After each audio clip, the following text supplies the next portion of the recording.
Quand un club perd 5-1 dans un match bizarre où les pénalités jouent beaucoup de tours, on a également beaucoup d'éclopés, 9 joueurs absents, on se demande toujours qu'est-ce qui va arriver quand cette équipe-là rencontre la Maine le lendemain. On vient d'en avoir une bizarre de réponse, puisque 15 joueurs participent au pointage pour l'Océanique de Rimouski, 10 ont plus d'un point, et voici une victoire de 9-0 sur le Drakkar de Baie-Comeau. Et l'entraîneur-chef Éric Dubois était d'ailleurs pratiquement sans voix lorsqu'on l'a rencontré après le match. Il a reconnu tout le mérite à l'équipe adverse, n'a pas donné beaucoup de mérite aux siens, peu s'en faut. Et de notre côté, du côté de Clément Jaudoin, bien sûr qu'hier soir, il a pris le temps de bien analyser le match d'hier pour être capable d'adresser ses joueurs aujourd'hui. Il le fait pendant une trentaine de minutes avant que le match commence, vidéo à l'appui, leur démontrer qu'est-ce qu'ils ont fait de moins bon ou encore de pas correct hier. Et comme par hasard, la leçon a porté. Elle a porté une avance de 1-0 dès la 4e minute de jeu. Par qui? Par un des deux suspendus qui était de retour, Félix Lefrançois. Félix qui est d'ailleurs recompté un peu plus tard dans le match, mais pour la Xème fois cette année, c'est lui qui a le but de la victoire contre sa ville natale, contre Baie-Comeau. Et c'est quand même bon signe, parce que Félix Lefrançois a quand même 2 buts aujourd'hui, une coupe de points d'autres. Mais le deux faits saillants.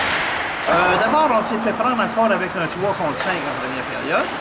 Hier, on sait que ça a coûté 2 buts. Aujourd'hui, Philippe Cornet s'échappe, marque. Alors qu'on joue à 3 contre 5 en première, ça faisait 2-0 à 16-31. Et ça, c'était la bouffée d'énergie que Sticky, ou encore qui n'a pas poussé l'équipe vers l'avant. Souvent, Clément Jaudoin nous dit, un but, lorsqu'on marque un but, ça génère de l'énergie au banc, mais ça a généré de l'énergie. Deuxième période, on a craint un peu. C'était bizarre. On dominait, mais Cousineau voyait les rondelles. C'est venu 3-0. Mais le 4e but au milieu de la deuxième période, celui de Guillaume Pelletier, l'autre suspendu qui était de retour, ça faisait 4-0. Là, le match, on sentait qu'il était pratiquement dans la poche.